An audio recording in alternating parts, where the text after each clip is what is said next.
Welcome to our channel SS tutorial. మన విద్యా దృక్పథాల సబ్జెక్ట్ చెప్పుకుంటున్నాం, ఫస్ట్ యూనిట్ చెప్పుకుంటున్నాం. ఓకే అండి. ఈ ఫస్ట్ యూనిట్లో మనకి ఫస్ట్ టాపిక్ విద్యా నిర్వచనాలు చెప్పుకున్నాం. ఒక 30 నుంచి 40 నిర్వచనాలు ఉన్నాయి. ఓకేనా, నిర్వచనాలు ఉన్నాయి. ఓకేనా, వాటిని ఒక 10 సెకండ్స్లో ఎగ్జామ్లో ఎలా గుర్తుపట్టాలో చెప్పుకున్నాం. ఓకేనా, ప్రీవియస్ క్లాస్ వరకు. ఈ రోజు నుంచి మనం ఏం చెప్పుకుంటాం అంటే సెకండ్ టాపిక్ అండి, పూర్వవేదం నుండి స్వతంత్ర పూర్వకాలం వరకు విద్య ఎలా అభివృద్ధి చెందింది చెప్పుకుంటాం అనమాట. అంటే పూర్వవేదం నుంచి స్వతంత్రం వచ్చేంత వరకు విద్య ఎట్లా డెవలప్ అయింది అనేది చెప్పుకుంటాం. ఓకే అండి. మన దేశానికి అనేక వేల సంవత్సరాల చరిత్ర ఉంది కదా, వేల సంవత్సరాల చరిత్ర ఉంది. మన దేశంలో అనేక మతాల వాళ్ళు ఉన్నారు, కులాల వారు ఉన్నారు, నెక్స్ట్ భాషలు ఉన్నాయి, సంస్కృతులు ఉన్నాయి. సో వీటన్నిటిని ఓకేనా, సంస్కృతులు ఉన్నాయి. సో ఇవన్నీ ఓకేనా, వీటన్నిటిని ఉన్నా సరే మనం ఒక యూనిట్గా ఉంటాం, విద్యను డెవలప్ చేసుకుంటూ వచ్చినాం. ఓకే అండి. సో మన దేశాన్ని అనేక మంది రాజులు పరిపాలించారు. ఎవరు? హిందూ రాజులు పరిపాలించారు, తర్వాత మామూదీయులు పరిపాలించారు, తర్వాత బ్రిటిష్ వారు పరిపాలించారు, తర్వాత మిషనరీస్ వచ్చినాయి. సో ఈ విధంగా ఒక్కొక్కరి కాలంలో విద్య అనేది ఒక్కొక్క రకంగా డెవలప్ అవ్వకుంటూ వచ్చింది కదా. సో ఒక్కొక్కరి కాలంలో ఒక్కొక్క విధంగా డెవలప్ అవ్వకుంటూ వచ్చింది.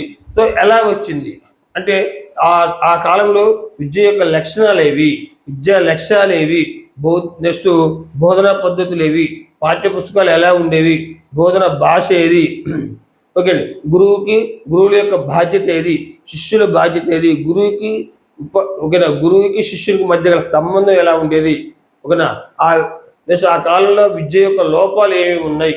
సో వీటన్నిటి గురించి మనం చర్చించుకుంటాం. ఓకే, వీటన్నిటి గురించి చర్చించుకుంటాం. మనం ఫస్ట్ అందరు జాగ్రత్తతో ఇప్పుడు వేదకాలం నాటి విద్య. ఓకేనా, ఫస్ట్ అరవిందుడు అనేది గుర్తుపెట్టుకోండి. అరవిందుడు ఈయన ఒక డిఫరెన్స్ ఇస్తాడండి. అరవిందుడు ఏ డిఫరెన్స్ ఇస్తాడు జాగ్రత్తతో. గతం అనేది మనకి పునాది వంటిది. గతం అండి, ఈ కొటేషన్ గ్యారెంటీ గుర్తుపెట్టుకోండి. గతం మన పునాది వంటిది, వర్తమానం అనేది మనకి ముడి పదార్థము, భవిష్యత్తు అనేది మనకి లక్ష్యము అంటాడు. ఈ 3 కొటేషన్లు ఓకేనా, ఈ 3 కలిపి ఒక కొటేషన్ చెప్తున్నాడు. గతం మన పునాది, ఓకేనా, వర్తమానం అంటే ప్రజెంట్ మన ముడి పదార్థము, ఓకేనా, భవిష్యత్తు అనేది మనకి లక్ష్యము, విద్య యొక్క లక్ష్యము. ఈ 3 కలయిక ఏదైనా సరే మన విద్యా ప్రణాళికని ఏది చేసినా సరే ఈ 3 కలయికతో ఉండాలంటే గతం ఉండాలి, వర్తమానం ఉండాలి, భవిష్యత్తు ఉండాలి అని చెప్తాడు. సో ఇది వెరీ ఇంపార్టెంట్. అరవిందుడు ఓకే అండి. అరవిందుడు అనే కొటేషన్ ఏమిస్తాడు, సింపుల్గా ఏమిస్తాడు అరవిందుడు అనే కొటేషన్?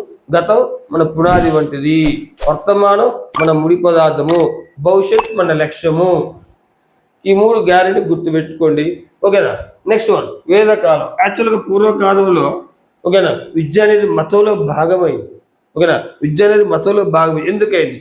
సో అప్పుడు మనం విద్య నేర్చుకున్నప్పుడు జ్ఞానం కోసం నేర్చుకున్నాం. జ్ఞానంతో పాటు అంటే విద్య పూర్వకాలంలో ఎలా బతకాలి నేర్పారు.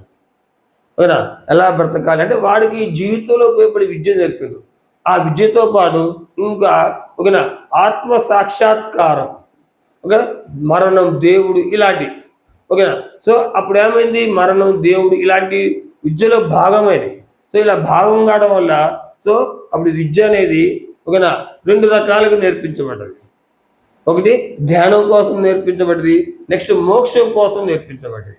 సో ఈ విధంగా విద్య అనేది మతంలో మారిపోయింది, ఏది మన పూర్వకాలంలో. సో ఈ విధంగా మనం ఒక్కొక్క టాపిక్ నేర్చుకుంటామండి. ఫస్ట్ ఏం నేర్చుకుంటాం? వేదకాలం నాటి విద్య. ఈరోజు క్లాసులో వేదకాలంలో విద్య ఎలా ఉండేది నేర్చుకుంటాం. ఓకేనా. నెక్స్ట్ వన్ మనకి బౌద్ధ కాలం. ఓకేనా, బౌద్ధ కాలం అంటే బుద్ధుడు ఉన్న టైంలో విద్య ఎలా డెవలప్ అయింది నేర్చుకోవడం. నెక్స్ట్ జైన కాలం. ఓకేనా, జైన కాలం తర్వాత మహమ్మదీయుల కాలం. నెక్స్ట్ మహమ్మదీయుల కాలంలో మదరాసాలు. ఓకేనా. నెక్స్ట్ ఈ విధంగా నెక్స్ట్ బ్రిటిష్ వారి కాలంలో విద్య ఎలా ఉందో నేర్చుకుంటాం. ఈ 5 టాపిక్స్ పర్ఫెక్ట్గా నేర్చుకుంటాం. ఈరోజు మనం వేదకాలం నాటి విద్య గురించి తెలుసుకుందాం. ఈ వేదకాలంలో విద్యా విధానం. ఓకే అండి, వేదకాలంలో విద్యా విధానం తెలుసుకునే ముందు మనం అసలు మన విద్య యొక్క అంటే విద్య యొక్క చరిత్రను ఎన్ని రకాలుగా విభజించారో చూద్దాం. ఓకే అండి, విద్య యొక్క చరిత్రను మనోళ్ళు అంటే మన భారతీయ విద్యావేత్తలు ఎన్ని కాలాలుగా ఎన్ని దశలుగా విభజించారో చూద్దాం. ఒకటి జాగ్రత్తగా ఒకసారి ప్రాచీన కాలంలో విద్యా విధానం. సో 4 దశలుగా విభజించిందండి. ఈ 4 దశలు చూద్దాం ఒకసారి చూడండి. ప్రాచీన కాలంలో విద్యా విధానం, మధ్య యుగంలో విద్యా విధానం, ఆధునిక యుగంలో విద్యా విధానం. ఓకే అండి, మధ్యయుగంలో విద్యా విధానం, ఆధునిక యుగంలో విద్యా విధానం, స్వాతంత్ర అనంతర విద్యా విధానం. సో ఈ విధంగా 4 కాలాలుగా విభజించున్నాడు. ఓకే, ఈ 4 కాలాలు ఎలా ఉంటాయి జాగ్రత్త ఉండి. ఫస్ట్ ప్రాచీన కాల విద్యా విధానం అంటే విద్య ఎప్పుడు పుట్టింది. ఓకేనా, సో మనకి విద్య ఎప్పుడు పుట్టిందో తెలుస్తుందండి? తెలియదండి. ఎందుకు తెలియదు? సో విద్య అనేది జ్ఞానంతో సంబంధించింది. ఓకేనా, సో తెలివితో సంబంధించింది, ఆలోచనతో సంబంధించింది. అంటే మానవుడు పుట్టినప్పటి నుంచి అతను ఆలోచించడం ఎప్పుడైతే స్టార్ట్ చేస్తాడో, ఓకేనా, అప్పుడే విద్య పుట్టింది అంటాం. సో ఎప్పుడు ఆలోచన స్టార్ట్ చేసింది క్లియర్ తెలుసా? తెలియదు. సో మానవుడు పుట్టక నుంచి విద్య స్టార్ట్ అయింది అంటే మనకి తెలియదు కూడా. సో మనకి తెలియని రోజుల నుంచి. ఓకే అండి, సో విద్య ప్రాచీన కాల విద్యా విధానం ఓకేనా ఏ పీరియడ్ తీసుకోవచ్చు అంటే తెలియని రోజుల నుండి. ఓకే అండి, విద్య యొక్క చరిత్ర తెలియని రోజుల నుంచి. ఓకే అండి, ఇక్కడ క్రీస్తు శకం 12వ శతాబ్దం వరకు.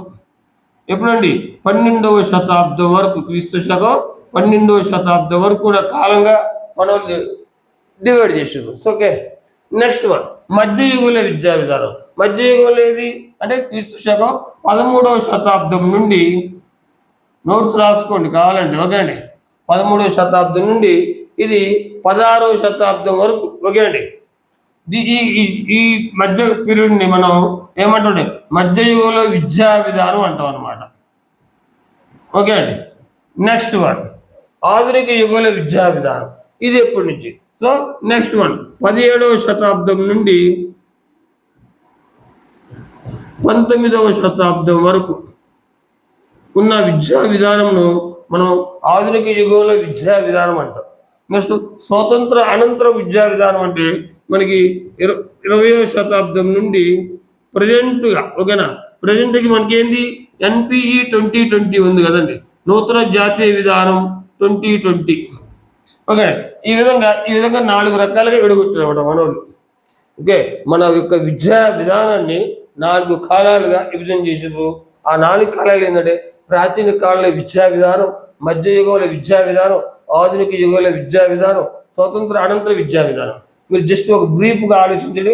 ప్రాచీన కాలంలో విద్యా విధానం అంటే ఏది వస్తుంది మనకి? వేద కాలంలో విద్యా విధానం వస్తుంది. ఓకేనండి, మధ్యయుగంలో విద్యా విధానం అంటే ఏమొస్తుంది చూడండి జాగ్రత్త. బౌద్ధుని కాలము, నెక్స్ట్ జైన కాలంలో విద్యా విధానం, వాటి గురించి వస్తుంది. ఆధునిక యుగంలో విద్యా విధానం అంటే బ్రిటిష్ వారి కాలం. ఓకేనా, అక్కడ ఉన్న కమిషన్లు ఎలా డెవలప్ అయినా మనకు వస్తుంది. నెక్స్ట్ మనం స్వాతంత్రానంతర విద్యా విధానం అంటే మనకు వచ్చేది ఏంటండి వివిధ రకాల కమిషన్లు, జాతీయ విధానం. సో ఈ విధంగా ఇది వస్తుంది అనమాట. సో ఈ విధంగా 4 రకాలు ఎడగొట్టిండ్రు. ఈ 4 ఇంపార్టెంట్ అండి. వాడు అడుగుతున్నాడు మధ్యయుగంలో విద్యా విధానం ఏ కాలానికి సంబంధించింది అడుగుతాడు. ఓకే, నెక్స్ట్ మనం ఈ ప్రాచీన కాలంలో విద్యా విధానం చాలా పెద్దగా ఉంది. తెలియని రోజు నుంచి 12వ శతాబ్దం. దీన్ని కూడా మళ్ళీ ఒక 2 రకాలుగా ఎడగొట్టిండ్రు అండి. అది ఏ విధంగా ఉందో చూద్దాం, జాగ్రత్త చూడండి. సో ప్రాచీన కాలంలో విద్యా విధానం, సో దీన్ని మనం వేదకాలం నాటి విద్య అంటామండి. సో ఈ విధంగా ఎలా విడగొట్టారు జాగ్రత్త చూడండి. ప్రాచీన కాల విద్యా విధానాన్ని 12వ శతాబ్దం వరకు అనుకున్నాం కదా, దీన్ని ఎలా విడగొట్టారు? ఫస్ట్ ప్రాచీన కాలం అంటే ప్రాచీన కాలం అంటే మనం చెప్పుకున్నాం కదా 12వ శతాబ్దం వరకు అని. సో దీన్ని వేదకాలం. ఓకేనా, ఫస్ట్ ఇక్కడ దీన్ని ఎట్లా డివైడ్ చేసి జాగ్రత్త చూడండి. సో ఈ 3 రకాలుగా విడగొట్టారు. అది ఎలా చూద్దాం చూడండి. వేదకాలం. వేదకాలం అంటే ఏంది? చరిత్ర తెలియని రోజుల నుండి మనకి చరిత్ర గురించి తెలుసా అండి? ఎప్పుడు పుట్టిందో విద్య యొక్క చరిత్ర. చరిత్ర అంటే ఇక్కడ మీనింగ్ అనేది విద్య యొక్క చరిత్ర. ఎప్పుడు పుట్టిందో ఏంటంటే తెలియదు అనమాట. సో చరిత్ర తెలియని రోజుల నుంచి క్రీస్తు పూర్వం 1000 వరకు, ఇది ఇంపార్టెంట్ గుర్తుపెట్టు. క్రీస్తు పూర్వం 1000 వరకు ఉన్న కాలాన్ని మనం వేదకాలంగా భావించాం. ఓకే అండి, సో చరిత్ర తెలియని రోజుల నుంచి క్రీస్తు పూర్వం 1000వ సంవత్సరం వరకు ఉన్న కాలాన్ని మనం వేదకాలంగా భావించినాం. ఓకేనా, నెక్స్ట్ ధర్మశాస్త్రం. ఇక్కడ వేదాలు. ఓకే అండి, ఇక్కడ వేదాలు. ఓకే, వేదాలు 4 ఉంటాయి.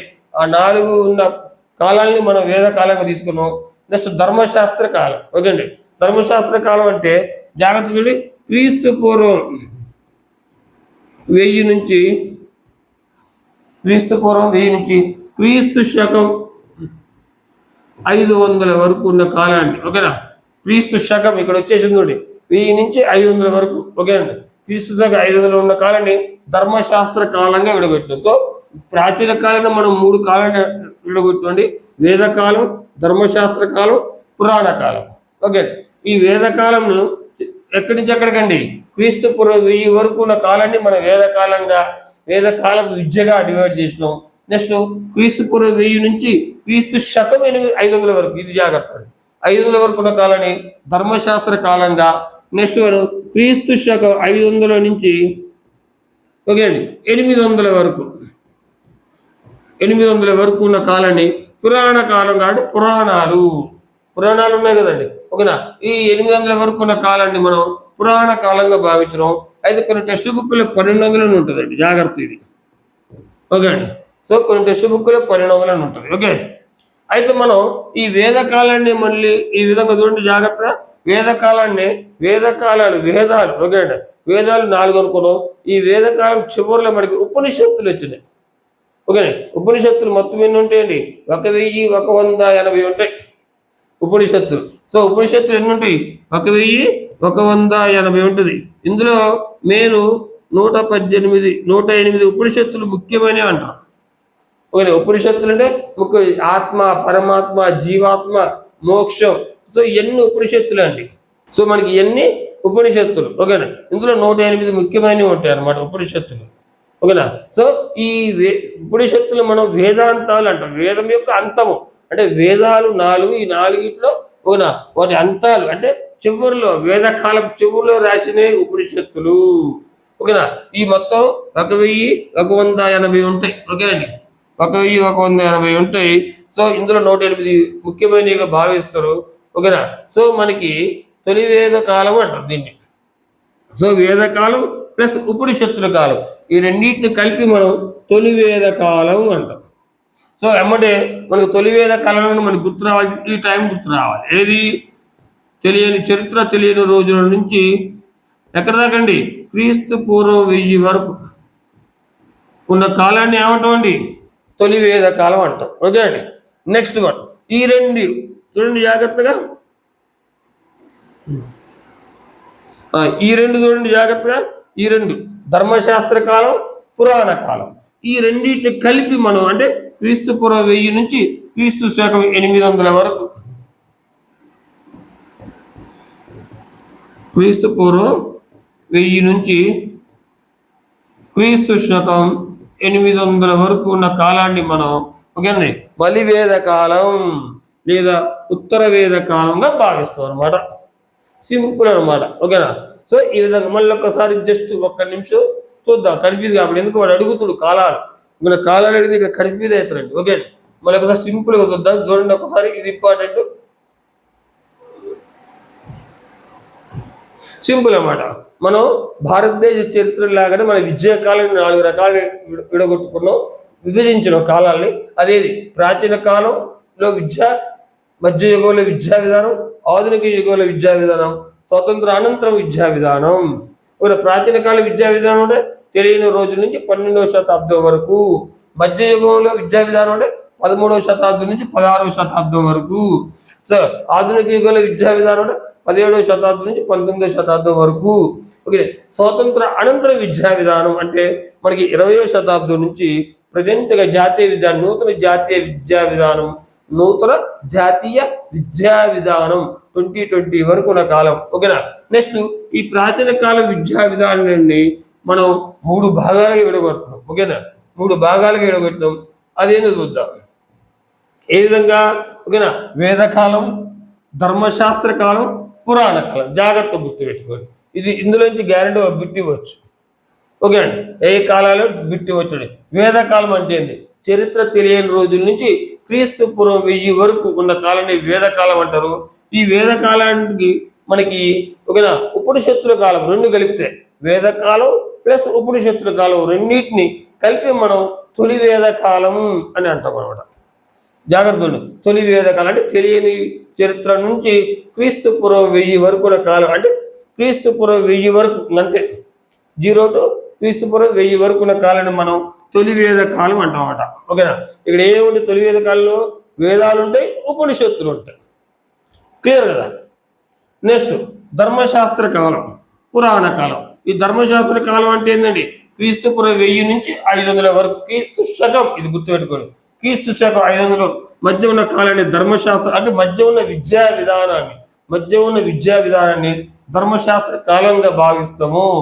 నెక్స్ట్ పురాణ కాలం, పురాణాలు, ఓకేనా, అష్టాదశ పురాణాలు అంటారు కదండి. సో పురాణాలు క్రీస్తు శకం 500 నుంచి 800 వరకు ఉన్న కాలం. కొన్ని బుక్కుల్లో 1200 ఉంటుంది, కొద్ది ఇదొకటి జాగ్రత్త అండి, ఓకేనా. అక్కడ 1200 ఇచ్చినా సరే అది కరెక్టే, ఓకే. సో ఈ రెండింటిని కలిపి మనం ధర్మశాస్త్ర కాలం, పురాణ కాలం, ఈ రెండింటిని కలిపి మనం ఉత్తర వేద కాలము లేదా మలివేద కాలంగా భావిస్తాం, ఓకే అండి. సో మనం ప్రజెంట్గా వేద కాలం నాటి విద్య గురించి చెప్పుకుంటాం అనమాట. అంటే ఈ 3 కాలాల్లో విద్య ఎలా ఉంది, ఓకేనా, విద్యా లక్ష్యాలు ఏవి, విద్యా లక్షణాలు ఏవి, బోధన భాష ఏది, బోధన పద్ధతులు ఏం వాడిండ్రు, గురువు యొక్క అర్హత ఏంది, విద్యార్థి అర్హత ఏంది, గురువు యొక్క లక్షణాలు ఏవి, విద్యార్థి యొక్క లక్షణాలు ఏవి, గురువుకి శిష్యులకు మధ్య ఉన్న సంబంధం ఏది, ఈ వీటి గురించి అన్నమాట. సో వీటి గురించి మాట్లాడుకుందాం. ఫస్ట్ మనం వేదకాలం నాటి విద్య గురించి తెలుసుకుందాం. వేదం అంటే ఏంది అసలు మీనింగ్? వేదం అనగా అసలు మీనింగ్ ఏంటంటే జ్ఞానము అని అర్థం అండి. వేదం అంటే ఏంటండి? జ్ఞానం. వేదం అంటే ఏంటండి? జ్ఞానం. వేదం అనే పదము ఎక్కడి నుంచి వచ్చింది? జాగ్రత్తలు, ఇది ఇంపార్టెంట్. విద్ అనే సంస్కృత పదం నుంచి వచ్చిందండి. సో వేదం అనే పదం ఎక్కడి నుంచి వచ్చింది? విద్ అనే సంస్కృత పదం నుంచి వచ్చింది. దీనికి అర్థం ఏంటి? తెలుసుకోవడం. ఏంటండి? తెలుసుకోవడం అంటే ప్రతి దాని గురించి తెలుసుకోవడం అనమాట. అంటే టు నో, ఓకే అండి. సో అసలు వేదం అంటే అర్థమైంది. వేదం అంటే అర్థం జ్ఞానం అని అర్థం. ఏదైనా సరే జ్ఞానానికి సంబంధించి వేదం అంటారు. సో వేదం అనే పదము విత్ అనే సంస్కృత ధాతు నుండి వచ్చింది, సంస్కృత పదం నుంచి వచ్చింది, ఓకేనా. దీనికి మీనింగ్ ఏంటంటే తెలుసుకోవడం. సో వేదం అనే విత్ అనే ధాతుకి అర్థమైంది తెలుసుకోవడము, టు నో, ఓకే అండి. సో వేదాలు ఎన్ని అసలు, ఓకేనా? వేదాలు మొత్తం ఎన్ని ఉండి? 4 ఉంటాయి, ఓకేనా. ఫస్ట్ది ఋగ్వేదం. ఫస్ట్ ఏంటండి? ఋగ్వేదం. నెక్స్ట్ సామవేదం. నెక్స్ట్ యజుర్వేదం. నెక్స్ట్ అథర్వణ వేదం. కొంచెం రైటింగ్ ఒకటి అడ్జస్ట్ కానీ, ఓకేనా, మీరు రాసుకోండి, ఓకేనా, నోట్బుక్లో రాసుకోండి, ఓకేనా. సో వేదాలు మొత్తం 4 ఉంటాయి. ఋగ్వేదం, సామవేదం, యజుర్వేదం, అథర్వణ వేదం, ఓకే అండి. సో ఈ అథర్వణ వేదం చివరిది కదా. సో అథర్వణ వేదం చివరిలో మనకి ఉపనిషత్తులు వచ్చినాయి అనమాట. వేదాంతములు అంటారు. ఉపనిషత్తులు మొత్తం వేదాంతులు 1180 ఉంటాయి ఉపనిషత్తులు. అందులో 108 కొంచెం ముఖ్యమైనవిగా భావిస్తాం అనమాట, ఓకేనా. అయితే అసలు వేదాలు, ఓకేనా, 4 ఉన్నాయి. ఋగ్వేదం, సామవేదం, యజుర్వేదం, అథర్వణ వేదం. ఈ ఋగ్వేదంలోనే మనకి గాయత్రి మంత్రం ఉంటుంది అనమాట, ఓకేనా. ఋగ్వేదంలో మనకి గాయత్రి మంత్రం ఉంటుంది, ఓకేనా. అయితే ఈ వేదాలు ఎవరు రాశారు? ఆ క్వశ్చన్ ఒకటి వస్తుందండి. వేదాలు ఎవరు రాసిందండి? ఎవరు రాయలేదండి. అయితే కొంతమంది అంటారు. సో వీటిని ఏమంటారు అండి? వేదాల్ని అపౌరుషీయాలు అంటారు. అపౌరుషీయములు, ఓకేనా. అపౌరుషీయములు అంటే ఏంటంటే, అపౌరుషీయములు అంటే, ఓకేనా, ఇవి మానవుడి చేత రచించబడలేదు, ఓకేనా. ఏదైనా సరే ఒక దైవం సంబంధించిన రూపం, ఓకేనా, మానవుడికి చెప్పబడినవి. సో మనం గమనించిన ఋగ్వేదం రచించింది ఎవరైనా ఉంటుందండి, ఓకేనా. ఋగ్వేదం, యజుర్వేదం, సామవేదం, అథర్వవేదం, ఈ వేదాలు ఎవరు రచించాలని బిట్టు మీ లైఫ్లో ఎప్పుడు వినకపోవచ్చు మేబీ. సో వేదాలు అనేది ఎవరు రచించలే, ఓకేనా. ఈ ఒక దివ్య రూపం అంటే ఒక దేవుడు కానీ ఒక దివ్య రూపం మానవుడికి చెప్పబడినవి, అతను తెలియకుండా అంటే వాయిస్ చెప్పబడినవి అని అంటారు అన్నమాట. సో ఎవరు చెప్పారో తెలియదు, ఎవరు విన్నారో తెలియదు స్టార్టింగ్లో. సో అప్పుడు చెప్పబడినవి అంటారు అన్నమాట వేదాలు. సో సో దీని కారణం దీన్నే ఈ చెప్పబడిన దాన్ని ఏమంటారు అంటే, సో కావున వేదాలు ఎవరి చేత రాయబడలేదు, అపౌరుషేయములు అంటారు. దీని మీనింగ్ అది, మానవుడి చేత రాయబడలేదు కావున వీటిని వేదాలను అపౌరుషేయములు అంటారు. సో ఈ వేదాలు తెలుసుకున్న వ్యక్తులను ఏమంటారు మనం, ఓకేనా, ద్రష్టులు అంటాం.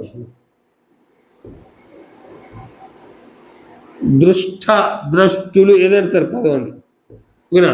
ద్రష్టులు, వీటిని వేదాలు తెలుసుకున్న ఋషులు, ఓకేనా. ఋషులు, వేదాలు తెలుసుకున్న ఋషులను మనం ద్రష్టులు దృష్టులు అంటారు, ఇది గుర్తుపెట్టుకోండి. సో శృతులు అని కూడా అంటారు వేదాలని. వేదాలను ఏమంటామండి? శృతులు అని కూడా అంటామండి.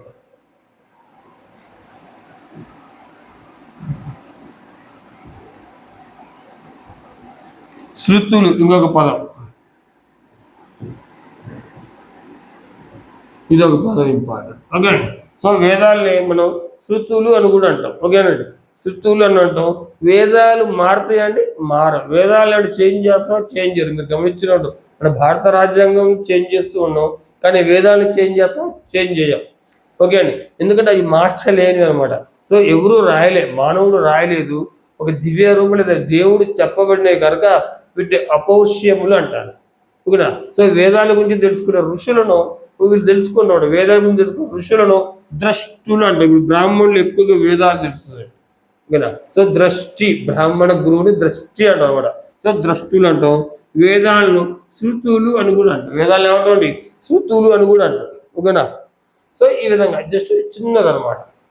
సో మెయిన్ ఇందులో ఇంపార్టెంట్ ఏంటంటే వేదం అనగా జ్ఞానము. వేదం ఏ భాషా పదము నుంచి వచ్చింది? విద్ అనే సంస్కృత పదం నుంచి వచ్చింది. దాని మీనింగ్ తెలుసుకోవడం. ఓకేనా. వేదాలు ఎన్ని? 4. సో చివరి వేదం అడుగుతాడు, అధర్వణ వేదం. ఓకేనా. అధర్వణ వేద చివరిలో ఉపనిషత్తులు వచ్చినాయి. ఓకేనా. మనం చెప్పుకున్నాం కదా, వేదాలు ప్లస్ ఉపనిషత్తుల కాలం, ఈ రెండింటిని తొలి వేద కాలంగా భావిస్తాం. ఓకే అండి. సో వేదాలని ఇంకొక రకంగా ఏమని పిలుస్తారు? అపౌరుషయాలు అంటారు. అపౌరుషయాలు ఎందుకంటాం మనం అంటే మానవుడితో రచించబడలేదు కావున అపౌరుషయములు అంటారు. వీటి శృతులు అని కూడా అంటారు అనమాట. ఓకే. నెక్స్ట్ వేదాలు తెలుసుకునే ఋషులను ద్రష్టులు అంటాం. అయితే మనం వేదకాలం పోయేటప్పుడు వేదకాలం విద్య పోయేటప్పుడు ఒక 2 తెలుసుకొని ఉండాలి. సో మనకి తొలి వేద కాలంలో వచ్చేసరికి ఒక వ్యక్తి యొక్క జీవితాన్ని భాగాలు ఎడగొట్టిండు. సో బ్రహ్మచర్యాశ్రమం, గృహస్థాశ్రమం, వానప్రస్థాశ్రమం, సన్యాసాశ్రమం, ఈ విధంగా 4 భాగాలుగా ఎడగొట్టిండ్రు అండి. ఓకేనా. 1, 2, 3, 4 4 భాగాలుగా ఎడగొట్టిండ్రు. అదేవిధంగా ఉత్తర వేద కాలం పోయేసరికి మనకి వర్ణ వ్యవస్థ ఏర్పడింది. ఓకేనా. సో ఆ వర్ణ వ్యవస్థలో మనం ఎన్ని రకాల వర్ణాలు, బ్రహ్మ నుంచి ఎన్ని రకాల వర్ణాలు పుట్టినాయని చెప్తారు కదండి. సో అది ఒకటి తెలుసుకుందాం. ఈ 2 ముందుగా మన క్లాస్కి వేదకాలంలో గురువు శిష్యుల మధ్య మన బోధన పద్ధతి ఇవి తెలుసుకునే ముందుగా ఇవి తెలుసుకోవాలన్నమాట. తొలి వేద కాలంలో వ్యక్తి జీవిత దశలు తెలుసుకోవాలి. నెక్స్ట్ మలివేద కాలంలో ఏర్పడ్డ వర్ణ వ్యవస్థ గురించి తెలుసుకోవాలండి. మొదటిగా మనం తొలి వేద కాలంలో వ్యక్తి జీవిత దశలు తెలుసుకుందాం. తొలి వేద కాలంలో వ్యక్తి జీవిత దశలు, వీటిని 4 దశలుగా విభజించవచ్చునండి. ఒకటి బ్రహ్మచర్యాశ్రమం, ఫస్ట్ ఏంటండి బ్రహ్మచర్యాశ్రమము. సెకండ్ది వచ్చేసరికి గృహస్థాశ్రమము. థర్డ్ది వచ్చేసరికి మనకి వానప్రస్థాశ్రమము. ఫోర్త్ వచ్చేసరికి మనకి సన్యాసాశ్రమము.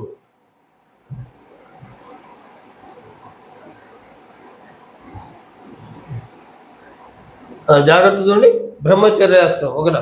బ్రహ్మచర్యాశ్రమం ఇది మనకి ఎక్కడి నుంచి ఎక్కడికి ఉంటుంది, అది ఇంపార్టెంట్. 8వ సంవత్సరం నుంచి మనకి, ఓకేనండి, 8వ సంవత్సరం నుంచి 18వ సంవత్సరం వరకు ఉంటుందండి బ్రహ్మచర్యాశ్రమం. ఓకే. అంటే 8th ఇయర్లో మనకి గురుకులాల్లో చేరుతాడు వేద కాలంలో. ఓకేనా. సో 18వ సంవత్సరం వరకు గురువు దగ్గర ఉండి నేర్చుకుంటాడు. ఓకే అండి. సో ఈ బ్రహ్మచర్యాశ్రమం గురించి మళ్ళీ నీట్గా ఒక్కోదాన్ని ఎక్స్ప్లెయిన్ చేస్తాండి. నెక్స్ట్ గృహాశ్రమం, దీన్ని మనం బ్రహ్మచర్యాశ్రమం మన స్టూడెంట్ లైఫ్ అంటాం. గృహస్థాశ్రమం, ఓకేనా. గృహస్థాశ్రమం మనకి 18వ సంవత్సరం నుంచి 60వ సంవత్సరం వరకు ఉంటుందండి. అంటే మనోడు పెళ్లి చేసుకుంటాడు, పిల్లలు కంటాడు, వాళ్ళతో ధర్మబద్ధంగా న్యాయబద్ధంగా ఉంటాడు అనమాట. ఓకేనా. గృహస్థాశ్రమం. నెక్స్ట్ వానప్రస్థాశ్రమం, అంటే ఇది 60 సంవత్సరాల పైన ఉంటుంది. అంటే మనోడు ఏం చేస్తాడు ఇక్కడ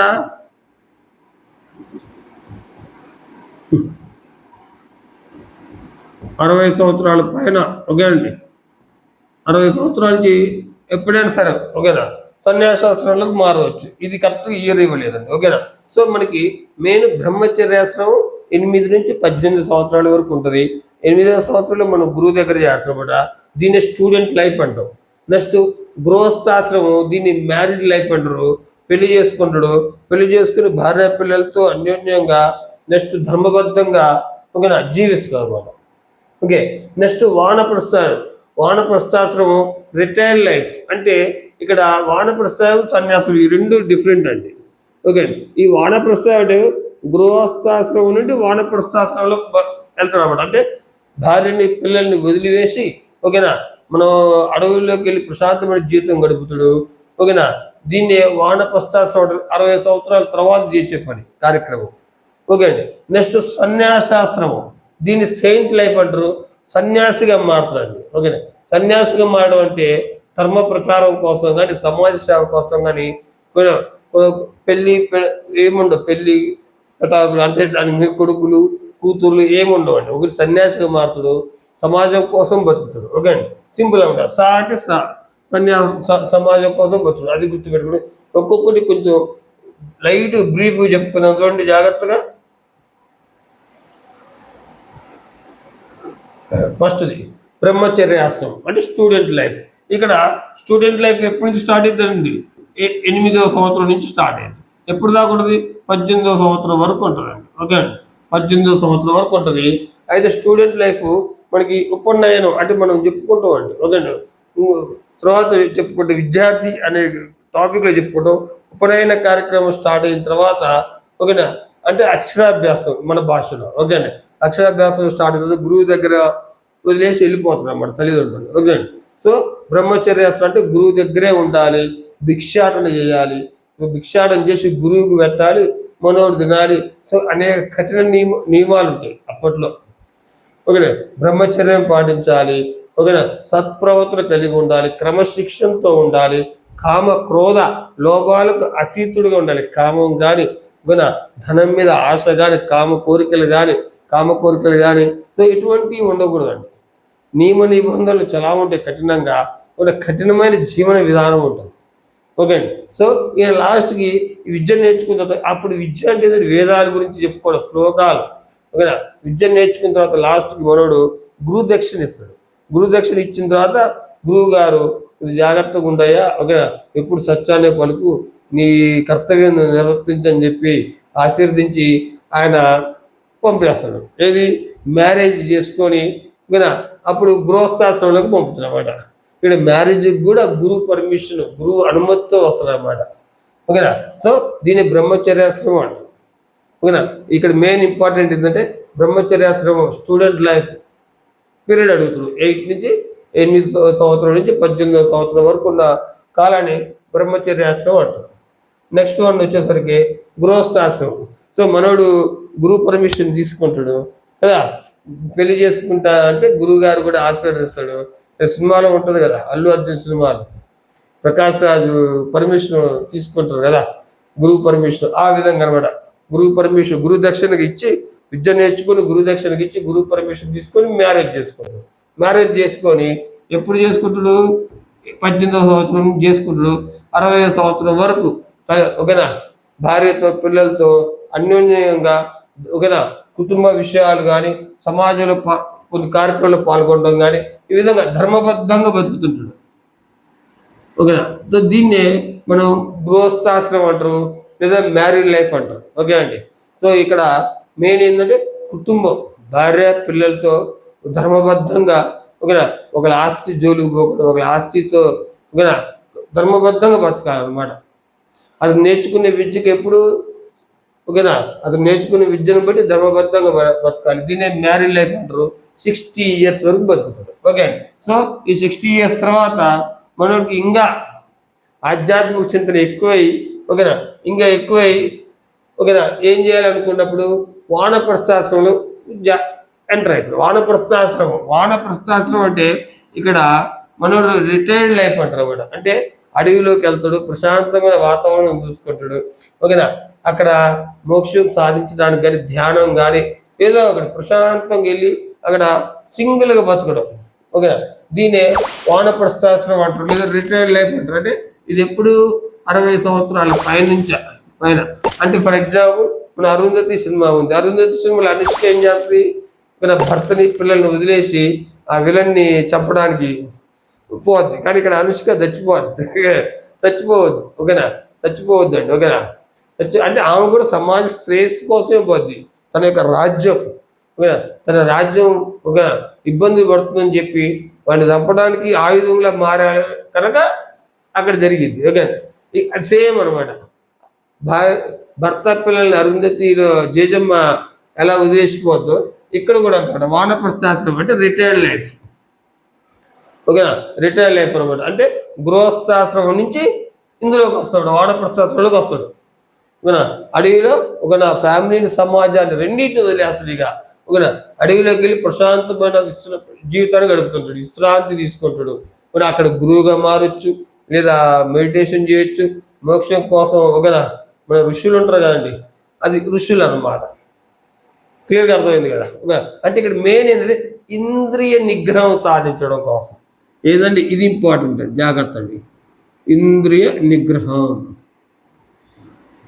అంటే తను తాను సెల్ఫ్ కంట్రోల్, ప్రతి ఒక్కటి సెల్ఫ్ కంట్రోల్. ఓకేనా, సెల్ఫ్ కంట్రోల్, ఇంద్రియ నిగ్రహం అంటే సెల్ఫ్ కంట్రోల్ కోసం మెయిన్ వానప్రస్థాశ్రమంలో జరిగింది. వాడు అడుగుతారు ఇంద్రియ నిగ్రహ సాధన ఏ ఆశ్రమంలో ఉంటుంది, అది మెయిన్ ఇంపార్టెంట్. ఓకేనా, అప్పుడు ఏం చెప్పాలి మనం, వానప్రస్థాశ్రమం అంటాం. ఓకేనా, నెక్స్ట్ వన్ చూడండి. నెక్స్ట్ వానప్రస్థాశ్రమ సన్యాసాశ్రమం. ఓకేనా, సన్యాసి అనేవాడు ఎప్పుడు మాత్రం చెప్పలేవు. ఓకే, మ్యారేజ్ కాకముందు నుంచి సన్యాసి ఉండొచ్చు, మ్యారేజ్ అయిన తర్వాత వాళ్ళందరినీ వదిలేసి వానప్రస్థానంలోకి వచ్చిన తర్వాత అక్కడ కూడా ఆశ్రమాన్ని కూడా వదిలేసి అప్పుడు సన్యాసిగా మారచ్చు. ఓకేనా, సో సన్యాసం అనేది సెయింట్ లైఫ్ అంటారు దీన్ని ఇంగ్లీష్లో, సెయింట్ లైఫ్. ఇక్కడ మెయిన్ సన్యాసి ఏం చేస్తాడండి, ధర్మ ప్రచారం చేస్తాడు, ఆధ్యాత్మిక చింతన ప్రచారం చేస్తాడు. ఓకేనా, ధర్మాన్ని ప్రచారం చేస్తాడు, దేవుని ప్రచారం చేస్తాడు. ఓకేనా, సమాజ సేవ చేస్తాడు. సో ఈ విధంగా ఒక సన్యాసిగా మారడం. ఓకేనా, అంటే ప్రజెంట్గా అఘోరీలు అంటారు కదా మనం. సో ఇప్పుడు అఘోరీల్లో కూడా చాలా మంచి వాళ్ళు ఉంటారు. ఈ మధ్య మన సోషల్ మీడియాలో ఫేమస్ అయ్యాడు వర్షిని, నెక్స్ట్ ఇంకొకళ్ళు వాడు లేడీ అఘోరి ఉంటాడు కదా, మనోడు అఘోరి ఎలా ఉండాలి కాకుండా అఘోరి ఎలా ఉండకూడదో చెప్పిండు అనమాట. ఓకేనా, సో అఘోరి అంటే ఏంటండి, పెళ్ళి సన్యాసి అంటే ఓకేనా, ప్రజెంట్గా అఘోరీలు అంటారు, అప్పుడు సన్యాసి అంటారు. సన్యాసి అంటే ఏంటి, పెళ్ళి పెటాకులు ఏమి ఉండవండి, పెళ్ళి కొడుకులు కూతురు ఏమి ఉండవు, అది మ్యారేజ్ చేసుకోకూడదు. ఓకేనా, వీళ్ళెవ్వరు ఓకేనా. నెక్స్ట్ కామ క్రోధ లోభాలకు అతీతంగా ఉండాలి, కోరికలు ఉండకూడదు. ఓన్లీ సమాజం మీద ప్రేమ ఉండాలి. నెక్స్ట్ సమాజం బాగుపడాలని ఉండాలి, ఆధ్యాత్మిక చింతన ఎక్కువ ఉండాలి, దైవం మీద ప్రచారం ఎక్కువ ఉండాలి. ఓకే అండి, ఇది సన్యాసాస్త్రం, సెయింట్ లైఫ్ అంటాం. ఓకే అండి, సో ఈ విధంగా మనం 4 భాగాలుగా డివైడ్ చేసుకున్నాం. ఈ 4 జీవిత దశల ముఖ్య ఉద్దేశం ఏంది, అసలు ముఖ్య ఉద్దేశం ఏంటంటే 4 పురుషార్థాలను సాధించడం. ఓకేనా, 4 పురుషార్థాలు ఏంది, మనకు పవన్ కళ్యాణ్ సినిమాలో ఒక సాంగ్ కూడా జానించడం, ధర్మార్థ కామ మోక్షాలు. ఈ 4 పురుషార్థాలు అనమాట. ఓకే, ఏ 4, ధర్మం, నెక్స్ట్ అర్థం, కామం, నెక్స్ట్ మోక్షం. సో వీటన్నిటిని సాధించాలి. మెయిన్ ఆశ్రయం అది, మెయిన్ లక్ష్యం అది అనమాట. ఈ 4 ఆశ్రమాల యొక్క లాస్ట్కి వచ్చేసరికి వాడు ఏం సాధించాలంటే, ఒక మానవుడు ఓకేనా, ఈ 4 ఆశ్రమం నుంచి వీటిని 4 పురుషార్థాలు సాధించాలి. అది మన వేదం గురించి, మన వేదాలు ఈ విధంగా చెప్తాయి అన్నమాట. ఈ 4 మానవుడి యొక్క జీవిత చరిత్ర, ఈ 4 ఆశ్రమాలు దాటిన తర్వాత మనకు 4 పురుషార్థం, ఒక్కొక్క ఆశ్రమం 4 పురుషార్థాలు సాధించాలి. ఏంటి, ధర్మం, అర్థం, కామం, మోక్షం. ధర్మార్థ కామ మోక్ష. ఓకేనా, ధర్మం. ఓకేనా, ధర్మం అంటే ఏంటి, ఓకేనా, ధర్మం అంటే ఏంటండి, ధర్మం అంటే మనకి ధర్మం అంటే ఏదో మనం డబ్బులు ఇస్తే తీసుకునే ధర్మం కాదు, నీ యొక్క విధులను నువ్వు నిర్వర్తించు, మెయిన్ అది పాయింట్. ఓకేనా, నీ యొక్క విధులను నువ్వు నిర్వర్తించు, సత్ప్రవంతో కలిగి ఉండు, నైతిక విలువలు కలిగి ఉండు, అదే ధర్మం. ఓకేనా, నెక్స్ట్ అర్థం అంటే సంపదను సూచిస్తుందండి.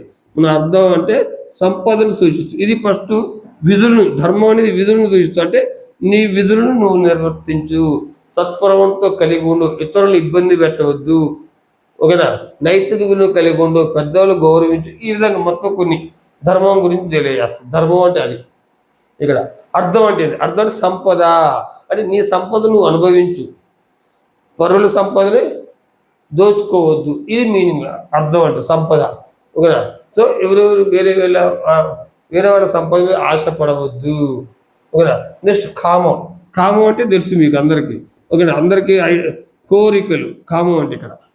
ఓకేనా. కామం అంటే ఇది కోరికలు. కోరికలు ఎక్కువ ఉండకూడదు. మన బుద్ధుడు చెప్తున్నాడు కదా, దుఃఖానికి కారణం కోరికలు అని.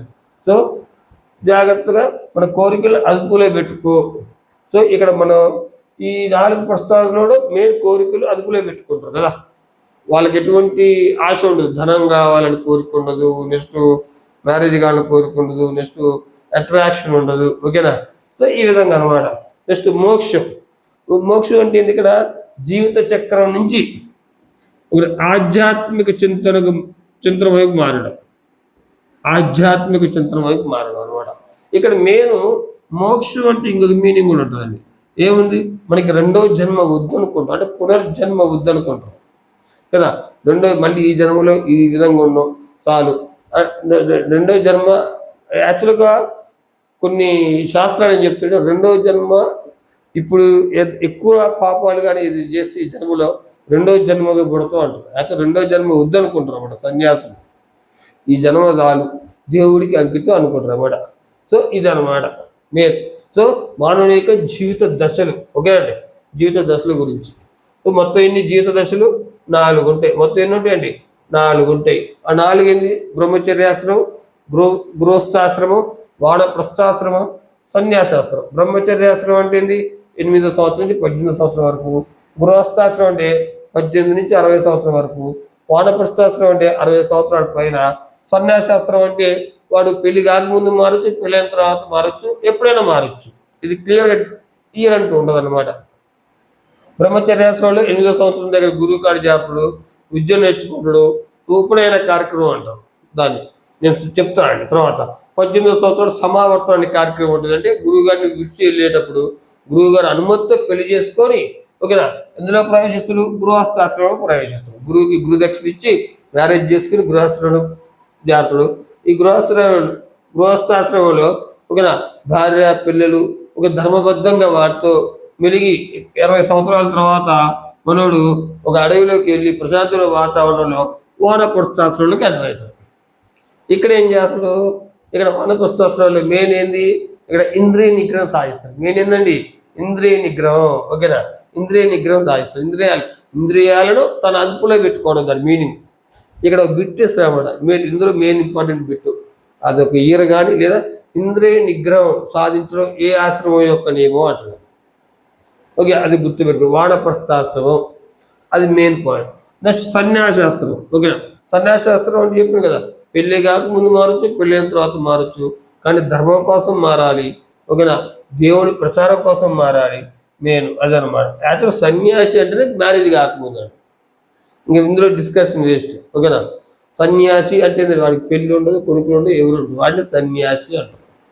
ఓకేనా. సో వాడేంది? మెయిన్ దేవుడి కోసం, ఆధ్యాత్మికత కోసం ఓకేనా ప్రచారం చేయడం కానీ, ప్రజాసేవలో పాల్గొనడం కానీ, సమాజం కోసం పాటుపడటం కానీ, ఓకేనా, వాడిని సన్యాసి అంటారు. సెయింట్ అంటారు.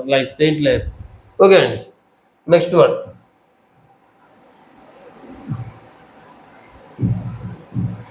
మెయిన్ ఇంకొక పాయింట్ ఏంటంటే, ఇది మెయిన్ పాయింట్. ఈ 4 ఆశ్రమాల యొక్క అంతిమ లక్ష్యం ఏది? ధర్మార్థ కామ మోక్షాలను పొందడం. ఓకేనా. ధర్మం అంటే ఇక్కడ ఏంది? విధులు, అర్థమైన సంపద, తన విధులు తను నిర్వర్తించాలి. ఓకేనా. నిర్వర్తించేటట్లు చేసుకోవడం. అర్థమైన సంపద, తన సంపదను తాను అనుభవించాలి. పరుల సొమ్ము ఓకేనా మీద ఆశపడకూడదు. ఓకేనా. కామం అంటే కోరికలు. అంటే కోరికలు దుఃఖానికి కారణం. ఎక్కువ కోరికలు అంటారు. ఆ కోరికలు లిమిటేషన్లో ఉండాలి. నీకు తగ్గట్టు నీకు ఉండాలి అనేది కోరికలు. ఇతరుల మీద ఎక్కువ ఆశపడకూడదు. ఓకేనా. నెక్స్ట్ మోక్షం. మోక్షం అంటే ఆధ్యాత్మికత. ఇక్కడ మెయిన్ ఇది మోక్షం. లాస్ట్కి ఈ పూర్వకాలంలో విద్య యొక్క లాస్ట్ ఆశయం మోక్షమే అండి. ఓకేనా. అంతిమ లక్ష్యం అంటాం కదా. సో అంతిమ లక్ష్యం మోక్షం. ఇది గుర్తుపెట్టుకోండి. ఇది అడుగుతుడు. ఓకేనా. సో విద్య యొక్క అంతిమ లక్ష్యం ఏది? మోక్షం పొందడం. పూర్వకాలపు విద్యలో, వేదకాలపు విద్యలో అంతిమ లక్ష్యం మోక్షం పొందడం, అంటే ఆధ్యాత్మిక చింతన వైపు వెళ్ళడం అనమాట. నెక్స్ట్ వన్, ఇప్పుడు మలివేద కాలంలో వర్ణ వ్యవస్థ ఎట్లా ఏర్పడిందో చూద్దాం. ఓకే అండి. మలివేద కాలం లేదా దీన్ని ఉత్తర వేద కాలం అంటారండి.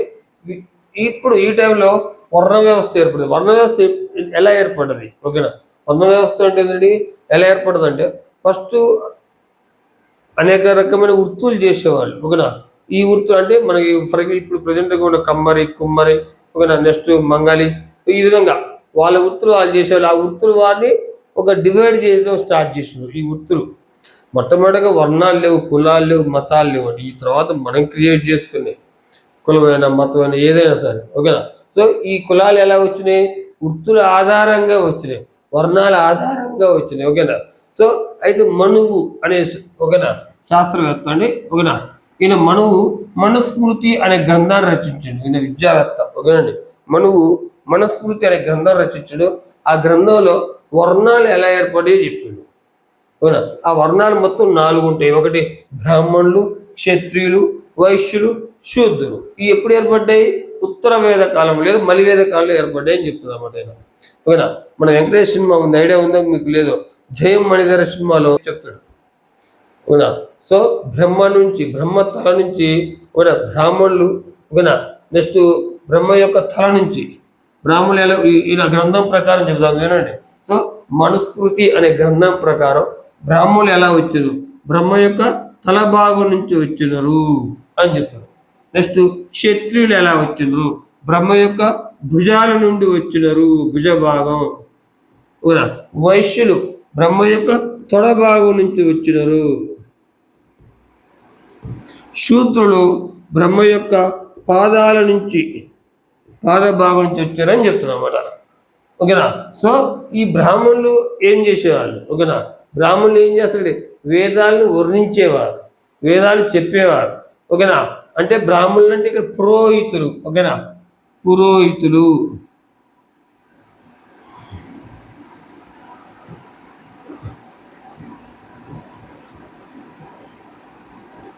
వీళ్ళు ఏం చేస్తారు? యజ్ఞయాగాలు చేసేవాళ్ళు.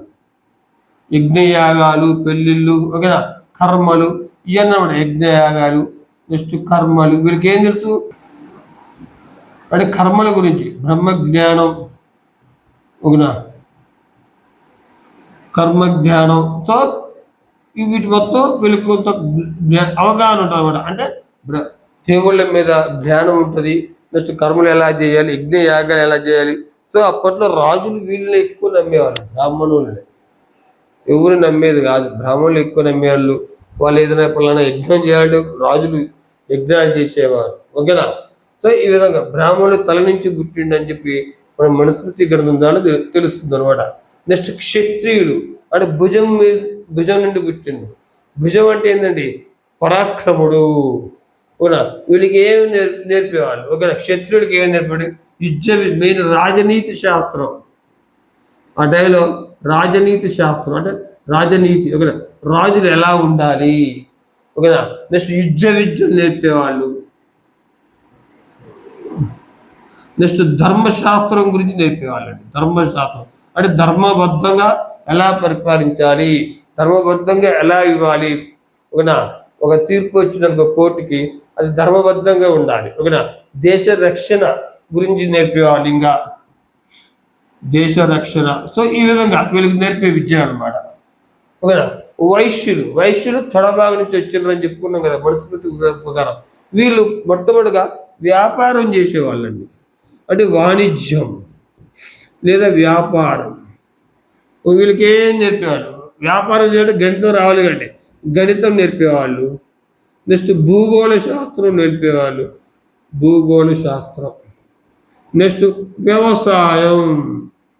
వ్యవసాయం కూడా వీళ్ళే చేసేది యాక్చువల్గా ఫస్ట్ వైశ్యులే. ఇప్పుడు వ్యవసాయం అంటే వైశ్యులు అంటే ఇప్పుడు వైశ్యులు ఇప్పుడు షాపులు ఎక్కువ మెయింటైన్ చేస్తారు, వ్యాపారం ఎక్కువ చేస్తారు కదా. సో స్టార్టింగ్లో అప్పుడు వ్యవసాయం చేసేవాళ్ళు వైశ్యులు. ఓకేనా, సో ఓకేనా, క్లియర్ కదా, అర్థమైంది కదా. నెక్స్ట్ శూద్రులు, వీళ్ళు పాదాల నుంచి పుట్టినరు. ఓకేనా, ఈయన మనుస్మృతి గ్రంథం నుంచి వీళ్ళు సేవకులుగా ఉండేది, శ్రామికులుగా ఉండేది. ఓకేనండి, అంటే శ్రామికులు అంటే వీళ్ళు అణగారిన వర్గాల వారు. సో వీళ్ళు ముగ్గురు కలిసి వీళ్ళని దూరంగా పెట్టేవాళ్ళండి శూద్రుల్ని అప్పట్లో. ఓకే అండి, శూద్రుల్ని అప్పట్లో దూరంగా పెట్టేవాళ్ళు కనుక వీళ్ళని అణగారిన వర్గాలు అంటారు. వీళ్ళు చేసే పని ఏంటి? శూద్రులు చేసే పని సో గ్రామంలో ఎవరి అవసరం ఉంటే వాళ్ళకి అవసరానికి సంబంధించి పనిముట్లు తయారు చేశాడు. అవసరానికి సంబంధించిన పనిముట్లు ఓకేనా. ఎక్కువగా మనకి చెప్పులు తయారు చేయడం కానీ ఓకేనా, ఈ విధంగా అనమాట. ఓకేనా, శూద్రులు అనమాట. వీళ్ళు శ్రామికులుగా ఉండాలి. చేతి వృత్తులు ఎక్కువగా వీళ్ళ చేతిలో చేతి వృత్తులు ఉండేవి వీళ్ళ చేతులు. క్లియర్గా అర్థమైందండి కొంత. ఓకేనా, మీకు అర్థమైందా? సో మలివేద కాలం లేదా ఉత్తర వేద కాలంలో బ్రహ్మ నుంచి మన మనుస్మృతి గ్రంథం రచించేవారు. మనువు ప్రకారం బ్రహ్మ నుంచి మన మనుషులు ఎలా జన్మించారు. ఓకేనా, వర్ణాలు 4 వర్ణాలు చెప్పిండు. అంటే 4 వర్ణాలు బ్రహ్మ తొడ నుంచి బ్రాహ్మణులు, బ్రహ్మ భుజాల నుంచి క్షత్రియులు, బ్రహ్మ తొడ నుంచి వైశ్యులు, బ్రహ్మ పాదాల నుంచి శూద్రులు పుట్టారని చెప్పాడు. అయితే బ్రాహ్మణులునే పురోహితులు అంటారు. వాళ్ళ యజ్ఞయాగాలు వేదాలు నేర్చుకునే వాళ్ళు, వెల్లించే వాళ్ళు. ఒక గురువు, అప్పట్లో గురువు అర్హత ఒక బ్రాహ్మణుడికే ఉండేది వేదకాలంలో. ఒక గురువు అర్హత బ్రాహ్మణులకు ఉండేది. ఓకేనా, అది ఒక లోపమే, అందరికీ ఉండాలి కదా. ఎవరు టాలెంట్ ఉంటే వాళ్ళకు ఉండాలి కదా. అప్పట్లో ఏంది, గురువు అర్హత బ్రాహ్మణులకు ఉండేది. నెక్స్ట్ శూద్రులకి విద్యను నేర్పేవాళ్ళు కాదు. ఫర్ ఎగ్జాంపుల్ ఏకలవ్యుడు, గుర్తుందో లేదు మీకు ఏకలవ్యుడు స్టోరీ. ద్రోణాచార్యుడు ఆయన గురువు. ఓకేనా, ఆయన ఏం చేసేవాడు? ద్రోణాచార్యుడు పాండవులకి కౌరవులకి విలువ విద్యను నేర్పేవాడు. ఈయన ఏకలవ్యుడు గిరిజనుడు, శూద్రుడు అనమాట. ఈయన పోయి అడిగితే నేను విద్యను నేను ఓన్లీ రాజుల యొక్క కుమారులకు నేర్పుతాను అనేసరికి ఆయన మట్టి విగ్రహం తీసుకొని తయారు చేసుకుని ఆ గురువుగా భావించి విద్య నేర్చుకుంటాడు. అయినా పాపం ఆయన వదలదండి. ఓకే అండి, అందులో అర్జునుడు ఈయన విద్యను చూసి ఆశ్చర్యపోయి ఈయన గురువు వద్దకు వెళ్ళి, నువ్వు మాకు మాటిచ్చినావు, మమ్మల్ని పెద్దగా చేస్తావు, విలువిద్యలో ప్రపంచంలోని తిరుగులేని వాడిగా తయారు చేస్తాను నన్ను, కానీ అక్కడ ఏకలవ్యుడు అనే వ్యక్తి విద్యలో టాపులో ఉన్నాడు అని చెప్తే గురువు గారు ఆయన కాడికి వెళ్ళి అడుగుతాడు, గురువు దక్షిణ అడుగుతాడు. మీకు గుర్తుందో లేదా? సినిమా చూడండి, బాగుంటుంది. ఓకేనా, గురువు దక్షిణ అడిగితే పాపు ఆ గురువు దక్షిణ బొటనవేలు కోసి ఇవ్వటుడు. ఆ ఏకలవ్యుడు శిష్యుడు తన గురువు దక్షిణకు బొటనవేలు ఇస్తాడు. అంత విద్యను నేర్చుకుని కూడా ఒక సౌండ్ని బట్టి బాణం కొట్టేవాడు అనమాట. ఓకే, అది అప్పట్లో స్టోరీ అండి, అది అవుట్ ఆఫ్ స్టోరీ. జస్ట్ మీకు మోటివేషన్గా ఉంటుంది, పిల్లలకి చెప్పండి. ఏకలవ్యుడి స్టోరీ బాగుంటుందండి, మోటివేషన్గా ఉంటుంది. ఓకేనా. నెక్స్ట్, సో ఈ విధంగా మన టాపిక్లోకి వద్దాం. క్షత్రియులు. సో బ్రాహ్మణులు నేర్చుకునే వాళ్ళు ఏంటి? యజ్ఞయాగాలు, వేదాలు, నెక్స్ట్ కర్మలు వాళ్ళే చేసేవాళ్ళు ఈ విధంగా. ఓకేనా. క్షత్రియులు ఏ విద్యలు భుజాల నుంచి పుట్టిన వాళ్ళు కనుక వాళ్ళు విద్యను నేర్పేవాళ్ళు వాళ్ళకి. ఓకేనా, రాజనీతి శాస్త్రం అంటే రాజు ఎలా ఉండాలి ప్రజలతో అనేది ఉంటుంది అనమాట. ధర్మశాస్త్రం, ధర్మబద్ధంగా ఎలా పరిపాలించాలి, దేశం ఎట్లా రక్షించాలి అవి నేర్పేవాళ్ళు. ఏది? క్షత్రియులకి. వీళ్ళు నేర్పేది బ్రాహ్మణులు, క్షత్రియుల కుమారులకు నేర్పుతున్నమాట. ఓకేనా. నెక్స్ట్ వైశ్యులు. అంటే మ్యాక్సిమం వైశ్యులు అప్పట్లో వాణిజ్యం చేసేవాళ్ళు, వ్యాపారం చేసేవాళ్ళు. వ్యాపారంతో పాటు వాళ్ళు ఏం నేర్చుకునేవాళ్ళు? గణితం, భూగోళ శాస్త్రం, వ్యవసాయం నేర్చుకొని చేసేవాళ్ళు. వ్యవసాయం కూడా చేసేవాళ్ళు వైశ్యులు. ఓకేనా. నెక్స్ట్ శూద్రులు. మెయిన్ ఇక్కడ శూద్రులు అండి, అణగారిన వర్గాల వారు. ఓకేనా. శూద్రులకి విద్య హక్కు ఉండేది కాదు. మెయిన్ ఇది ఇంపార్టెంట్ బిట్ అనమాట. జాగ్రత్తలు. మలివేద కాలం లేదా తొలివేద కాలంలో ఎవరెవరికి విద్య హక్కు ఉండేది కాదు? శూద్రులకు ఉండేది కాదు, స్త్రీలకు ఉండేది కాదు. తొలివేద కాలంలో స్త్రీలకు విద్య హక్కు ఉందండి, జాగ్రత్త ఇక్కడ బిట్టు. తొలివేద కాలంలో స్త్రీలకు విద్య హక్కు ఉంది. గార్గి, మైత్రేయి. ఓకేనా, వీళ్ళిద్దరు ఇంపార్టెంట్ అక్కడ నేమ్. ఓకేనా, వీళ్ళు ఉపనిషత్తుల్లో ఫేమస్ అవ్వడ. ఓకేనా, వీళ్ళు ఉపనిషత్తుల్లో ఫేమస్. గార్గి, మైత్రేయి. గార్గి, మైత్రేయి. తొలివేద కాలంలో స్త్రీలకు విద్య హక్కు ఉందా అంటే ఉంది. తొలివేద కాలంలో ఎవరైనా విద్యను నేర్చుకోవచ్చండి. ఓకేనా. కానీ మలివేద కాలం వచ్చేసరికి, మలివేద కాలం ఎప్పటి నుంచి మనం మలివేద కాలం లేదా ఉత్తర వేద కాలం అంటాం కదా. ఈ ఉత్తర వేద కాలంలో వర్ణాలు ఏర్పడ్డ కాంచి స్త్రీలకు విద్యా హక్కు లేదు, శూద్రులకు విద్యా హక్కు లేదు. ఇది గుర్తుపెట్టుకోండి. సో మలివేద కాలంలో లేదా ఉత్తర వేద కాలంలో విద్యా హక్కు ఎవరెవరికి లేదు ఇస్తాడు అనమాట. బ్రాహ్మణులు, క్షత్రులు, వైశ్యులు, శూద్రులు అంటాడు. శూద్రులకి విద్యా హక్కు లేదు, విద్య నేర్పేవాళ్ళు కాదు. ఓకే, క్లియర్ కదా. సో వీళ్ళు తొలివేద కాలంలో వీళ్ళిద్దరు ఫేమస్. గార్గి మైత్రేయి వీళ్ళు ఉపనిషత్తుల్లో ఫేమస్ అనమాట. ఓకే అండి, క్లియర్ కదా.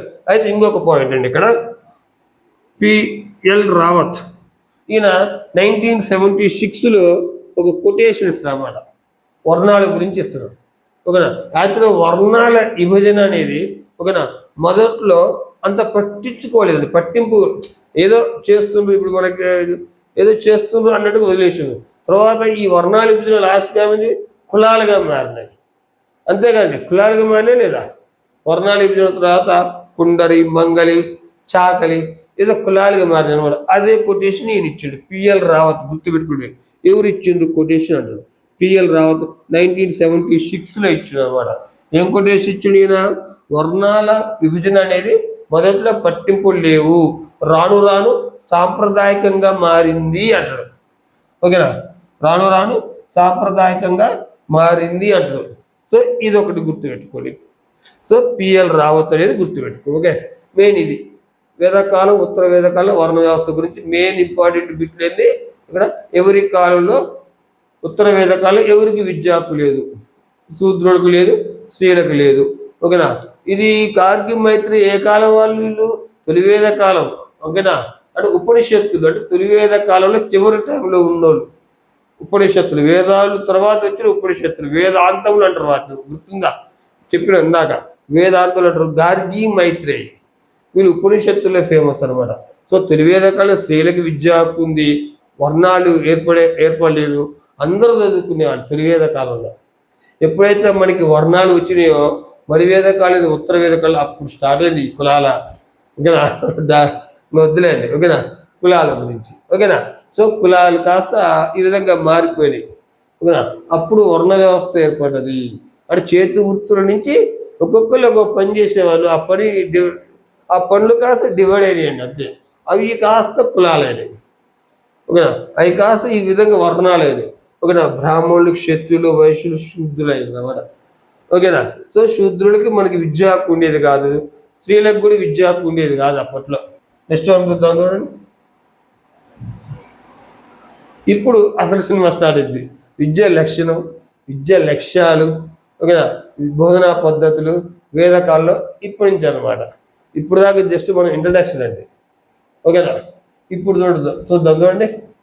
విద్య లక్షణం అండి. విద్య లక్షణం అంటే ఏంది, వేదాన్ని తెలుసుకోవడం. పూర్వకాలంలో అసలు విద్య ఎలా ఉండేది, వేదాన్ని తెలుసుకునేవాళ్ళు. ఓకే అండి, అంటే వేదాలు 4 ఉండేవి, మనం చెప్పుకున్నాం ఆల్రెడీ. ఋగ్వేదం, సామవేదం, యజుర్వేదం, అధర్వణ వేదం. ఈ వేదాలను శ్లోకాలను గురుగారు చెప్తుంటే పిల్లలు చెప్పేవాళ్ళు అనమాట. ఓకేనండి, అది ఫస్ట్ విద్య లక్షణం ఏంటండి, వేదాలను తెలుసుకోవడం. ఇది గుర్తుపెట్టుకోండి, వేదాలను తెలుసుకోవడం. నెక్స్ట్ విద్యా లక్ష్యాలు. విద్యా లక్ష్యాలు ఎట్లుండేవి, మోక్షాన్ని పొందడం. సో మెయిన్ అంతిమ లక్ష్యం ఏంటండి, మోక్షాన్ని పొందడం. మీరు ఎప్పుడు కదా ఇందాక, మోక్షాన్ని పొందడం, మోక్షాన్ని పొందడం. ఓకేనా, సో మోక్షాన్ని పొందడం అనేది ఆధ్యాత్మిక చింతన వైపు నడవడం. ఓకేనా, ఆధ్యాత్మిక చింతన వైపు నడవడం. అయితే ఇక్కడ 2 విషయాలు ఉంటాయండి. ఓకేనా, మోక్షాన్ని 2 రకాలుగా పొందుతారు. ఓకేనా, ఆధ్యాత్మిక విషయము, భౌతిక విషయము. ఆధ్యాత్మిక విషయము, భౌతిక విషయము. ఆధ్యాత్మిక విషయంగా ఇక్కడ మోక్షాన్ని పొందడం అంటే ఆధ్యాత్మిక పరంగా.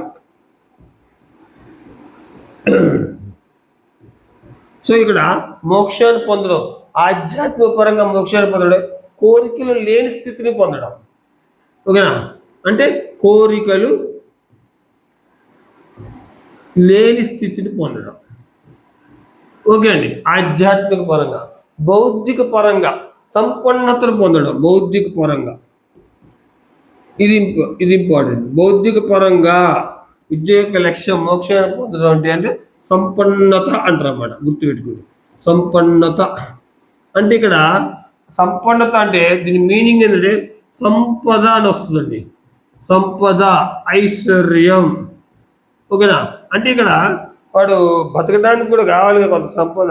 ఓకేనా, ఈ విధంగా అంటే విద్య యొక్క మెయిన్ లక్ష్యం మోక్షాన్ని పొందడం. ఇది 2 రకాలుగా చెప్పవచ్చు, ఆధ్యాత్మిక పరంగా, భౌతిక పరంగా. ఆధ్యాత్మిక పరంగా ఏంది, మనకి కోరిక లేని స్థితి. భౌతిక పరంగా సంపన్నత, లేదా సంపద లేదా ఐశ్వర్యాన్ని పొందడం. ఓకేనండి.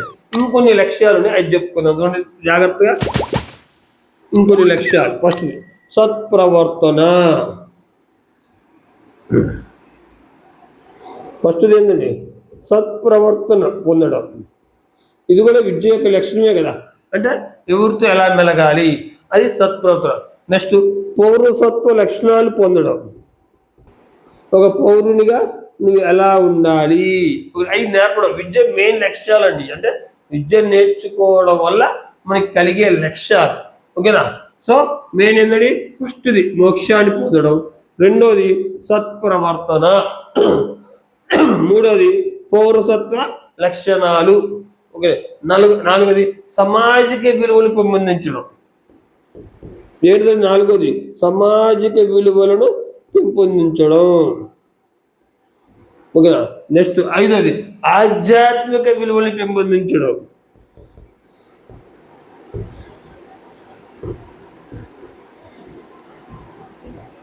సో ఆధ్యాత్మిక విలువను పెంపొందించడం. నెక్స్ట్ ఇంకొకటి ఆరోది సంస్కృతిని పరిరక్షించడం. అంతే కదండి, మన సంస్కృతిని పరిరక్షించి భావితరాలకు అందించడం. ఎవరికి అందించాలి? భావితరాలకు అందించాలి. ఓకేనండి. నెక్స్ట్ వన్ సంపూర్ణ మూర్తిమత్వాన్ని పొందడం. నెక్స్ట్ వన్ ఏంటండి? సంపూర్ణ మూర్తిమత్వాభివృద్ధి. ఇక్కడ మూర్తిమత్వాభివృద్ధి అంటే ఏంటి? ఓకేనా? అంటే ఇక్కడ సంపూర్ణ మూర్తిమత్వాభివృద్ధి అంటే మీకు సైకిల్ చదివాడు, శారీరక మానసిక ఉద్వేగ సాంఘిక ఓకేనండి నైతిక వికాసాభివృద్ధి. సో ఈ విధంగా ఒక వ్యక్తిలో శారీరకంగా అభివృద్ధి చెందాలి, వ్యక్తి మానసికంగా అభివృద్ధి చెందాలి, ఉద్వేగపరంగా అభివృద్ధి చెందాలి. ఉద్వేగాల రకాలు ఉంటాయి, కోపం, భయం, అసూయ, ప్రేమ, వాత్సల్యం. ఓకేనా? అంటే ఎప్పుడు ఎలా ప్రేమతో ఉండాలి, ఎప్పుడు ఎలా ఆ విధంగా అనమాట. ఓకేనా?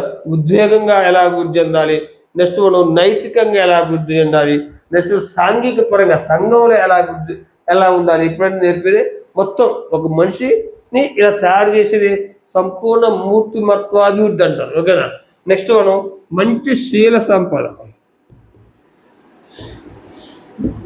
మంచి శీల నిర్మాణం. అంటే మంచి శీల నిర్మాణం అంటే ఏంటంటే ఇక్కడ నడవడిక, ఒక వ్యక్తి యొక్క నడవడిక, ఎవరితో ఎట్ట బిహేవియర్ చేయాలి. నడవడిక అంటే ఎవరితో ఎట్ట బిహేవియర్ చేయాలి, ఓకేనా, ఎవరిని ఎట్ట గౌరవించాలి అదనమాట. నెక్స్ట్ వృత్తి సామర్థ్యాలను అభివృద్ధి చేయడం. వృత్తి సామర్థ్యాలను అభివృద్ధి చేయడం ఇది కూడా ఒక లక్ష్యమే. అంటే ఆ వ్యక్తి ఎవరైనా సరే ఆధ్యాత్మిక చింతనకి వెళ్ళినా ఏదైనా కడుపు కన్నం కావాలి, తన వృత్తి తను నిర్వర్తించాలి కనుక ఇది పర్సనల్గా నేర్పేవాళ్ళు. ఓకేనా? అతని టేస్ట్ని బట్టి, అతని యొక్క వృత్తిని బట్టి అతను నేర్పేవాళ్ళు. వృత్తి సామర్థ్యం అనేది. సో అప్పట్లో విద్యాలక్ష్మి అతను పర్సనల్గా, ఓకేనా, అతను ఏ వృత్తిలో రాణిస్తాడో తెలుసుకుని నేర్పడం అన్నమాట వృత్తి సామర్థ్యం. ఓకే అండి. సో ఈ విధంగా విద్య యొక్క లక్ష్యాలు, ఇవన్నీ విద్య యొక్క లక్ష్యాలండి. ఇందులో ఇది ఒకటి సంపన్నత గుర్తుపెట్టుకోండి. ఓకేనా? ఫస్ట్ విద్య లక్షణం ఏంటండి? విద్య లక్షణం వేదాలను తెలుసుకోవడం, వేదాలను చదవడం, వేదాలను పఠించడం. ఓకేనా? విద్య యొక్క లక్ష్యం. ఓకేనా? లక్ష్యాలు ఏంది? మొట్టమొదటి అంతిమ లక్ష్యం ఏంది? మోక్షాన్ని పొందడం. మోక్షాన్ని పొందడం రెండు రకాలు. ఆధ్యాత్మిక పరంగా కోరికలు లేని స్థితిని పొందడం, భౌతిక పరంగా సంపన్నతను పొందడం. ఓకేనా? తన సంపదను తాను ఖర్చు పెట్టుకోవచ్చు. పరుల సంపద వేస్ట్ అనమాట, అప్పట్లో చెప్తున్నాం అనమాట. ఓకేనా? సో నెక్స్ట్ వన్ సత్ప్రవర్తన కలిగి ఉండడం ఎలా నేర్పిద్ది, పౌరసత్వ లక్షణాలు ఎలా అభివృద్ధి చెందాలో నేర్పిద్ది, సామాజిక విలువలు ఎట్ట పెంపొందించుకోవాలో విద్య నేర్పిద్ది, ఆధ్యాత్మిక విలువలు, ఓకేనా, విలువలను పెంపొందింపజేస్తుంది, సంస్కృతిని పరిరక్షించి భావితరాలకు ఎలా అందించాలో తెలియజేస్తుంది, సంపూర్ణ మూర్తిమత్వాభివృద్ధి, ఒక విద్యార్థికి అతని యొక్క సంపూర్ణ మూర్తిమత్వాభివృద్ధిని డెవలప్ చేస్తుంది. అంటే నైతిక, ఓకేనా, ఉద్వేగపరంగా, నైతిక పరంగా, మానసిక పరంగా, శారీరక పరంగా, ఓకేనా, వికాసం ఎలా డెవలప్ చేసుకోవాలో చెప్పింది అనమాట విద్య. నెక్స్ట్ మంచి శీల నిర్మాణం అంటే నడవడిక, అతను ఎవరితో ఎట్లా నడవాలి, ఓకేనా, మంచిగా ఎలా ఉండాలి, ఓకేనా, అది నేర్పిద్ది. వృత్తి సామర్థ్యము అదొకటి నేర్పిద్ది అనమాట. ఓకేనా? అయితే ప్రతి వ్యక్తిలో 2 రకాల ఉంటాయండి. 2 రకాల ప్రపంచాలు అంటే ఒకటి భౌతిక ప్రపంచం, 2 ఆధ్యాత్మిక ప్రపంచం, 2 ఉంటాయండి. ఓకేనా? భౌతిక ప్రపంచం ఇది చూడండి.